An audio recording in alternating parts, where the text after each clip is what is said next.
Alhamdulillahillazi anzalal Qur'an hudan linnas wa bayyinatin minal huda wal furqan. Asyhadu an la ilaha illallah wahdahu la syarika lah wa asyhadu anna Muhammadan abduhu wa rasuluhu la nabiyya ba'da. Allahumma shalli wa sallim ala sayyidina wa maulana Muhammad wa ala alihi wa ashabihi ajma'in amma ba'du. Fa ya ayyuhal hadirun usikum wa iyaya bittaqwallah faqad fazal muttaqun. Faqala Allah Ta'ala fil Qur'anil Karim, a'udzu billahi minasyaitonir rajim. Bismillahirrahmanirrahim. Wa'mur ahlaka bis salati wastabir 'alaiha. La nas'aluka rizqan nahnu narzuquka wal 'aqibatu littaqwa. Artinya, dan suruhlah keluargamu mengerjakan salat dan bersabarlah menyuruh mereka salat. Kami tidak meminta rezeki kepadamu, kami yang akan menjamin rezekimu. dan akhir kehidupan yang baik bagi orang-orang yang bertakwa. Sadaqallahul azim, surat Thaha ayat yang ke-132. Masyarul muslimin jamaah Jumat yang dimuliakan Allah, dalam kesempatan yang penuh berkah ini kembali saya selaku khatib mengingatkan sekaligus mengajak kita bersama, kembalilah kita senantiasa meningkatkan rasa takwa kita kepada Allah Subhanahu wa taala dengan mengerjakan segala perintah Allah dan menjauhi segala larangannya. Masyarul muslimin yang dimuliakan Allah, dalam surat Thaha ayat 132 seperti yang tadi telah kita bacakan di awal khutbah, Allah memerintahkan agar kita menjaga salat keluarga kita. Ada 4 poin penting dari ayat ini paling tidak. Pertama, kata Allah, wa amur ahlaka bis salat, suruhlah keluargamu salat. Yang kedua, wastabir alaiha, bersabarlah menyuruh mereka salat. Yang ketiga, nahnu narzuquka, kami jamin rezekimu. Dan yang keempat, wal akibatu littaqwa, dan akhir kehidupan yang baik bagi orang takwa. Pertama, kata Allah, suruh keluargamu salat. Inilah yang menjadi keistimewaan salat. Kalau ibadah lain kita hanya disuruh mengerjakannya secara sendiri-sendiri. Kalau puasa, kutiba alaikumusiyam, diwajibkan atas kamu berpuasa dan tidak ada perintah suruhlah keluargamu puasa. Zakat hanya ada perintah wa atuz zakah, bayarkan zakat, tidak ada perintah suruh keluargamu berzakat. Kalau haji juga begitu. Walillahi 'alan nasi hijjul baiti man istata'a ilaihi sabila. Yang mampu pergilah haji, dan tidak ada perintah agar kita menyuruh keluarga kita haji. Tapi kalau salat tidak, aqimus salat, kau kerjakan salat. Setelah kau mengerjakan salat, wa'mur ahlaka bis salat, suruh keluargamu salat. Kadu semua kita bertanggung jawab dengan salat keluarga kita. Anak, istri, orang tua, saudara, kita semua bertanggung jawab menjaga salat mereka. Itulah kenapa kata Nabi, muru auladakum bis salati wa hum abna'u sab'in. Suruhlah anakmu salat ketika dia berusia 7 tahun. 7 tahun. Kalau puasa tidak ada disuruh mereka 7 tahun. Zakat, haji juga begitu. Tapi kalau salat kata Nabi, umur 7 tahun suruh. Bila usia 9 atau 10 tahun mereka tidak salat, fadribuhum alaiha, pukullah mereka. Begitu pentingnya salat, hingga anak-anak yang belum baligh pun, kalau dia sudah mencapai usia 9 atau 10 tahun tidak salat, maka pukullah mereka. Inilah bentuk kita menyuruh keluarga kita salat sejak dini. Kenapa demikian? Karena salat itu ibadah yang paling menentukan kelak di akhirat.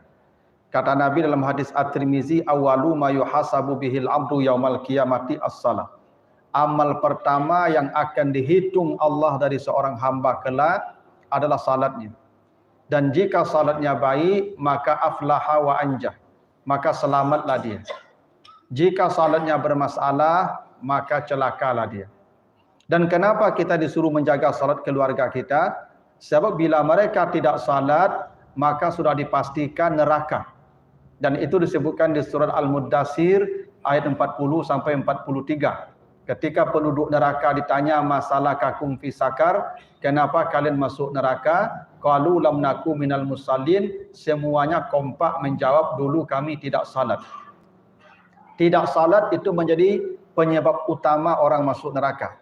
Dan itu penduduk neraka yang begitu. Dan bila ada keluarga kita yang masuk neraka, apa yang terjadi? Mereka akan berteriak memanggil kita yang ada di sorga. Itu disebutkan di surah Al-A'raf ayat yang ke-50. Wa nada ashabun nari ashabal jannati an afidu alaina minal ma'au mimma razaqakumullah. Di dalam neraka keluarga kita akan berteriak-teriak memanggil kita yang di sorga. Apa teriakannya? Mereka minta makan, minta minum. Tetapi kita dilarang memberikannya. Apa jawaban kita dari atas surga? Innallaha harramahuma al kafirin. Allah melarangnya. Itulah alasannya kenapa kita disuruh menjaga salat keluarga kita. Itulah kenapa kalau kita baca sejarah, kenapa Nabi Ibrahim meninggalkan anaknya di pinggir Ka'bah. Padahal Makkah ketika itu daerah yang tandus, gersang, tidak ada penghuni, kosong. Nanti disebutkan di surat Ibrahim ayat yang ke-37. Nabi Ibrahim meninggalkan Ismail di tanah yang tandus, gersang, panas, tidak ada tanaman. Sudah bisa dipastikan secara material dia tidak akan bahagia anaknya di sana. Tapi satu-satunya yang ada di Makkah, kata Ibrahim, inda baitikal muharram. Di sini ada Baitullah, rumah Allah, Ka'bah. Maka saya tinggalkan anak saya di lembah tandus ini. Dia tinggal di samping rumahmu, di pinggir Ka'bah. Apa tujuannya? Rabbana liyuqimus shalah. Ya Allah, agar anak cucu saya mereka menjaga salatnya dengan baik. Jadi menjaga salat anak cucu kita salah satunya dengan mendekatkan mereka dengan masjid. Dan itulah yang dilakukan oleh Nabi Ibrahim, meninggalkan anaknya di samping Baitullah walaupun daerah tandus dan gersang. Kenapa? Karena dekat dengan rumah Allah itu menjadikan salat anak cucunya terjaga dengan baik. Itulah bukti bahwa kita disuruh menjaga salat keluarga kita. Yang kedua kata Allah, wastabir 'alaiha. Bersabarlah menyuruh mereka salat. Kenapa kita harus bersabar menyuruh mereka salat? Karena kalau puasa sekali setahun, kalau haji sekali seumur hidup, kalau zakat sekali setahun, itu pun kalau mencukupi hartanya satu nisab. Tapi kalau salat 5 kali sehari semalam, dan kita wajib menjaga salat anak cucu kita, keluarga kita. Kita kadang-kadang kalau anak kita terlambat sekolah, kita marah. Tapi kalau mereka terlambat salat, kita biasa saja. Seperti tidak ada masalah. Dan sabar menyuruh anak salat itu, sabarnya bukan sabar biasa. Makanya kata Allah, kata perintah sabar itu ditambah hurufnya menjadi 5 huruf. Wastabir. Sabar itu bahasa Arabnya wasbir. Pada hari ini kalau baca surat Luqman, ayat yang ke-17, ketika Allah memerintahkan kita sabar menghadapi musibah, maka perintah Allah wasbir ala ma asabak. Bersabarlah terhadap musibah yang menimpamu. Sabar terhadap musibah itu bahasanya wasbir. Namanya mujarrad, sabar yang biasa, sabar yang normal, yang standar. Kenapa? Karena musibah kadang datangnya ya tidak selalu. Mungkin kalau sakit sekali-sekali, kehilangan sekali-sekali. Tapi kalau salat itu 5 kali sehari. Dan kita disuruh menjaga salat anak cucu kita, maka perlu kesabaran yang ekstra. Seperti ekstranya huruf pada kata wastabir. Dari kata wasbir ditambah 2 huruf menjadi yang berat. Seperti beratnya mengucapkan kata wastabir. Dan yang ketiga kata Allah, nahnu narzukuka. Kalau kau menjaga salat anak cucumu, maka kami cukupkan rezekimu. Kenapa dihubungkan rezeki dengan salat? Memang ada hubungan rezeki dengan salat. Apa hubungannya? Di dalam surat Taha ayat 14 kata Allah, wa aqimis salata li zikri. Dirikanlah salat sebagai bentuk zikirmu kepadaku. Jadi salat itu zikri namanya, zikir kita kepada Allah. Dan di ayat 124 surat Taha itu, wa man a'rada an zikri fa inna lahu ma'isatan danka. Siapa yang jauh dari zikir kepadaku, artinya dia jauh dari salatnya, tidak menjaga salatnya, maka hidupnya disempitkan oleh Allah. Maka mereka yang tidak menjaga salatnya, Allah jamin hidupnya sempit. Boleh jadi rezekinya disempitkan, boleh jadi dikasih banyak, tapi banyak itu menyusahkan dia. Kenapa? Karena dia jauh dari zikir, jauh dari salat. Inilah bukti ada hubungan antara kelapangan rezeki dengan salat yang kita kerjakan. Bahkan boleh jadi menjaga salat itu menjadi sebab rezeki kita ini. Apa buktinya? Ketika Nabi Ibrahim meninggalkan Ismail di pinggir Ka'bah, negeri yang tandus dan gersang, tidak ada tanaman yang bisa hidup di sana sampai hari ini. Yang ada Baitullah, dan Ibrahim meninggalkan anaknya di sana agar menjaga salat dengan baik. Dan sejak Nabi Ismail ditinggalkan di Makkah, keturunannya sampai hari ini, dalam sejarah tidak pernah penduduk kota Makkah yang dilanda kelaparan. Belum pernah ada sejarahnya penduduk kota Makkah itu yang kelaparan. Kenapa? Karena Allah sudah menjaminnya. Falyabudu rabb hadzal bait allazi at'amahum min ju'. Ketika mereka salat beribadah di Baitullah, Allah amankan mereka dari rasa lapar. Para hadirin, kalau pergi ke Makkah hari ini, tanyalah apapun buah-buahan pasti ada di Makkah. Dari mana tumbuhnya? Tidak ada di sana tumbuhnya. Tapi dikirim Allah dengan cara yang tidak masuk akal. Semua orang berdatangan ke sana mengirimkan pangan untuk orang-orang yang tinggal di pinggir Ka'bah. Kenapa? Karena Ibrahim meninggalkan anaknya di sana untuk menjaga salat. Ketika anak cucunya menjaga salat, rezekinya dicukupkan oleh Allah. Karena para hadirin, jangan khawatir soal makan minum anak kita. Jaga saja salat mereka, Allah yang mencukupkan makan minumnya. Bukankah Maryam ketika ditinggalkan di mihrab, dia salat beribadah bersama Nabi Zakaria, setiap kali Zakaria masuk ke kamar, sudah ada makanan turun dari langit. Ketika anaknya bukan rezekinya, maka khawatirlah anak kita kalau tidak menjaga salatnya. Tidak dijaga, rezeki mereka boleh jadi akan disempitkan oleh Allah. Itulah kenapa Allah menghubungkan antara rezeki dengan menjaga salat anak kita. Dan yang terakhir kata Allah, wal akibatu littaqwa. Akhir kehidupan yang baik bagi orang takwa. Kenapa akhir kehidupan dihubungkan dengan menjaga salat? Orang yang menjaga salat dipastikan hidupnya berakhir dengan baik. Kenapa begitu? Dalam surat Hud ayat 114 kata Allah, aqimis salat tarafain nahar wa zulafan minal lail innal hasanat yuzhibnas sayyi'at. Setiap salat yang dikerjakan dari pagi sampai malam, dari subuh sampai isya, kata Nabi, setiap salat yang dikerjakan itu menghapus dosa-dosa antara salat. Zuhur yang kita kerjakan hari ini, itu menghapus dosa kita dari subuh. Nanti asar, menghapus dosa kita dari zuhur. Nanti maghrib, menghapus dosa kita dari asar. Begitulah setiap hari kita dicuci oleh Allah dari dosa-dosa sebanyak 5 kali. Dan kita pasti mati di antara waktu-waktu salat.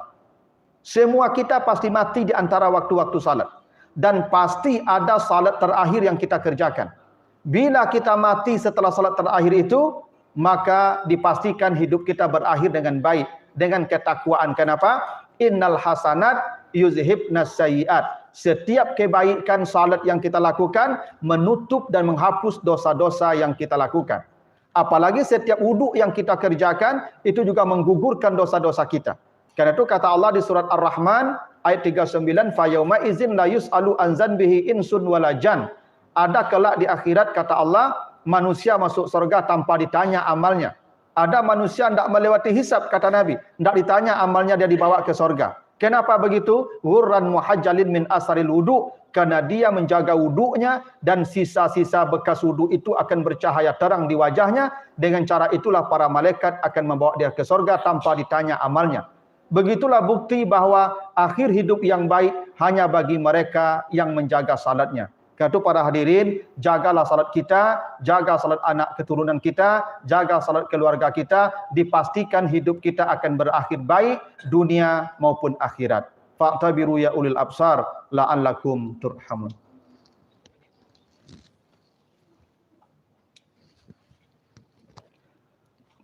Alhamdulillahilladzi arsala rasulahu bil huda wa dinil haq liyuzhirahu 'ala dini kullihi walau karihal musyrikun. Asyhadu an la ilaha illallah wahdahu la syarikalah wa asyhadu anna Muhammadan abduhu wa rasuluhu la nabiyya ba'dah. Allahumma shalli wa sallim ala sayyidina wa maulana Muhammad wa ala alihi wa ashabihi ajma'in, amma ba'du. Fa ya ibadallah usikum wa iyaya bittaqwallah faqad fazal muttaqun.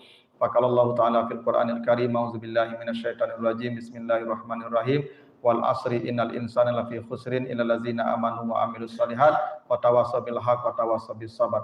Innallaha wa malaikatahu shalluna 'alan nabi ya ayyuhalladzina amanu shallu 'alaihi wa sallimu taslima. Allahumma shalli 'ala Muhammad wa 'ala ali Muhammad kama shallaita 'ala Ibrahim wa 'ala ali Ibrahim wa barik 'ala Muhammad wa 'ala ali Muhammad kama barakta 'ala Ibrahim wa 'ala ali Ibrahim fil alamin innaka Hamidum Majid. Allahumma ighfir lil mu'minina wal mu'minat wal muslimina wal muslimat al ahya wal amwat. Rabbana zalamna anfusana wa illam taghfir lana wa tarhamna lanakunanna minal khasirin. Rabbana atina fid dunya hasanah wa fil akhirati hasanah wa qina azabannar. Ibadallah, Innallaha ya'muru bil adli wal ihsan wa ita'iz qurba wa yanha 'anil fahsya'i wal munkari wal baghi ya'izukum la'allakum tadhakkarun wa la dzikrullahi akbar. Aqimissalah.